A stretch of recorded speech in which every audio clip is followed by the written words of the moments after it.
দর্শক, আপনারা দেখছেন ঢাকা এসটিভি। আপনারা দেখছেন ঢাকা শহরের প্রতিটি মোড়ে মোড়ে ছাত্ররা ট্রাফিক নিয়ন্ত্রণের কাজ করছে ছাত্ররা, এবং ছাত্রদের মধ্যে বিভিন্ন কলেজের স্টুডেন্ট যেমন আছেন এবং ছাত্রীরাও আছে এবং স্কাউটের ছাত্রীরাও আছেন।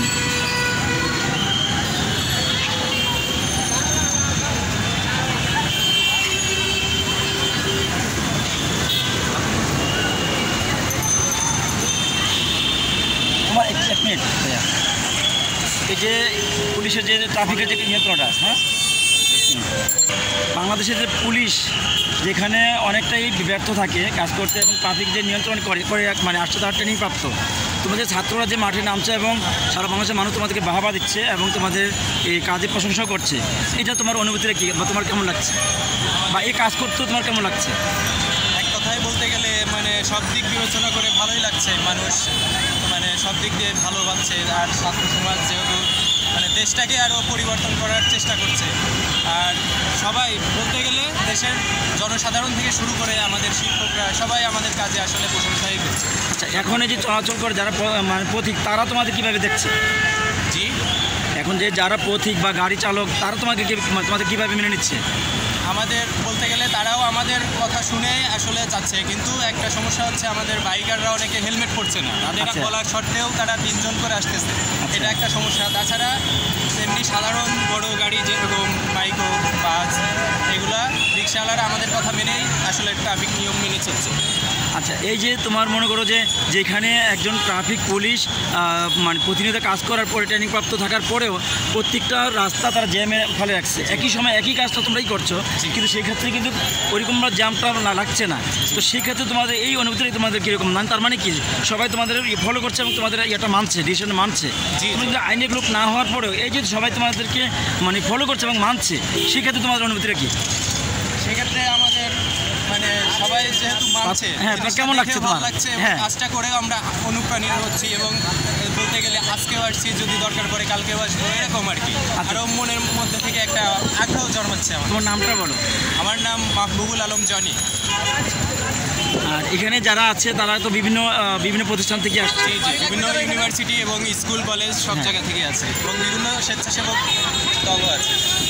মানে এখানে মানে প্রত্যেকটা মোড়েই বিভিন্ন সেক্টর থেকে লোক আসা, বিভিন্ন কলেজ স্কুল এবং স্কাউট থেকে শুরু করে এবং আনসার সব বাহিনী মিলে একসাথে কাজ করতে। এখানে শিফট অনুযায়ী আমাদের আগের যে নোটিশ দেওয়া হয় সেই শিফট অনুযায়ী আমরা আসলে এখানে আসি, সেই অনুযায়ী কাজ করি। তোমার নামটা?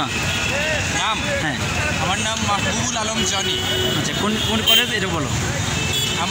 আমি হচ্ছে স্ট্যামফোর্ড ইউনিভার্সিটি বাংলাদেশ এবং ফার্মেসি ডিপার্টমেন্টের স্টুডেন্ট। মানে ফার্মেসি থেকে কাজ করার পরেও, মানে লেখাপড়া করার পরেও তুমি মানে মানুষের সেবায় এখন তো বন্ধ। জি, এখন হ্যাঁ, ক্যাম্পাস বন্ধ থাকার পরে এখনও তুমি কাজ করতে চলে আসছো। জি, এই যে অনুভূতি, এটা মানে অনুভূতিটা কি তোমার কেমন লাগছে? তোমার তো এই কাজটা এখানে না। জি, এখানে না, কিন্তু আমরা কখনো ভাবি না আমাদের এই কাজ করতে হবে, কিন্তু দেশের যে পরিস্থিতি, আমরা ছাত্ররা যেরকম দেশটাকে মানে বলতে গেলে স্বাধীন করলাম, এখন দেশটা তো আমাদের আসলে দায়িত্ব নেওয়া উচিত দেশটাকে সুন্দরভাবে গড়ে তোলার জন্য। আচ্ছা, এই যে পুলিশ ভাইয়েরা যে তোমার হচ্ছে এই যে কর্মবিরতিতে আছে আজকে প্রায় 3 দিন ধরো বা 4 দিন হচ্ছে, তাহলে তোমার মানে তাদের প্রতি অনুপ্রেরণাটা কি বা তাদের প্রতি আহ্বান কি? এখন বলতে গেলে জনগণের একটা ইয়েতে তারা ভয় পাচ্ছে মাঠে নামতে, এবং যেভাবেই হোক একটা ভুল বোঝাবুঝি আর যেটাই হোক হয়েছে। এখন আমরাও চাচ্ছি যে যত তাড়াতাড়ি সম্ভব আবার নতুন করে তারা মাঠে নামুক, এবং দেশটাকে যে বিভিন্ন জায়গায় ডাকাতি হচ্ছে, সন্ত্রাসী চাঁদাবাজি হচ্ছেই রাতের বেলা দেখা যাচ্ছে, তো এইটা মানে পুলিশ মাঠে না থাকলে এটা চলতেই থাকবে। আমরা চাচ্ছি যত দ্রুত পুলিশ বাহিনী, আরও যেসব বাহিনী আছে, ট্রাফিক পুলিশ এবং আনসার বাহিনী সবাই মাঠে নামুক, তাহলে দেশটা সুন্দরভাবে মানে আবার নতুন নিয়মে পরিচালিত হবে। থ্যাংক ইউ ভাই তোমাকে। আমি এই যে তুমি একজন মেয়ে হয়ে ছোট একজন মানুষ, তারপরে এত বড় দায়িত্ব, না তারপরে আমি যেটা বলছি, এই যে এত দায়িত্ব, বড় একটা দায়িত্ব, হ্যাঁ, এত বড় কিন্তু ছোটো দায়িত্ব না, অনেক বড় দায়িত্ব পালন করছে। কেমন আছো ভাইয়া? ভালো লাগতেছে, আজকে ফার্স্ট আসলাম। আচ্ছা, ফ্যামিলিকে বলেই আসছি, জানি কিন্তু চাই না, কারণ মেয়ে মানুষ তো। না, এটা কাজ তো সবার জন্য সমান। আর যেহেতু অনার্স করতেছো, তার মানে কি এই দেশের একজন মানে নাগরিক না, শুধু একজন সামনের ভবিষ্যৎ বড় কান্ডারি। তো আমার প্রশ্ন হচ্ছে, এই যে এত কিছু করার পর এই যে পুলিশ বাহিনী প্রায় 3 দিন যাবৎ কর্মবিরতিতে আছে, তোমার মানে তাদের প্রতি আহ্বান? আমি তো শুনছিলাম যে আজকে সন্ধ্যা থেকে নাকি প্রশাসন নামবে, তো এখন দিনের ভিতরে তো সরকার যেহেতু নাই, আমার মনে হয় এটা যত তাড়াতাড়ি পাওয়া যায় ততই আসলে বেটার আমাদের জন্য আসলে নির্দিষ্ট। আচ্ছা, এই যে তোমাদের যে মানে নির্দেশ, এই যে মানে গাড়ি চালকরা পালন করছে খুব সুশৃঙ্খলভাবে, এত সুশৃঙ্খল কিন্তু মানে পুলিশের সময় ছিল না বা নেই, দেখিনি আমরা, এবং সবাই তোমাদেরকে বাহবা দিচ্ছে, তোমার কেমন লাগছে? হ্যাঁ, ভালো লাগতেছে, সব মিলে আসলে ভালোই লাগতেছে, কিন্তু এটা আসলে কষ্টকরও। হ্যাঁ। যা বুঝতেছি ট্রাফিকটা আসলে অনেক কষ্ট, অনেকে মানতে চায় না, এবং জনগণ হচ্ছে অনেক মানে কিছুতে মানতে চায় না, অনেক কষ্ট করেই করতে হয়। তোমার নামটা? আমার নাম সামিয়া ইসলাম বর্ষা, হ্যাঁ, কলেজের নামটা মানে কোচিংয়ের নামটা বলো। স্টাফোর্ড ইউনিভার্সিটি, তোমার কোন বিভাগ? Pharmacy department. ফার্মেসি বিভাগ থেকেও যে তুমি এসে কাজ করছো, তোমার কেমন লাগছে? আমার ভালো লাগতেছে আমার ডিপার্টমেন্ট। মানে সেই জায়গা থেকে তোমার কেমন হ্যাঁ, লাগছে? আমার সাথে অনেক ভালো। থ্যাংক ইউ, তোমাকে অসংখ্য ধন্যবাদ।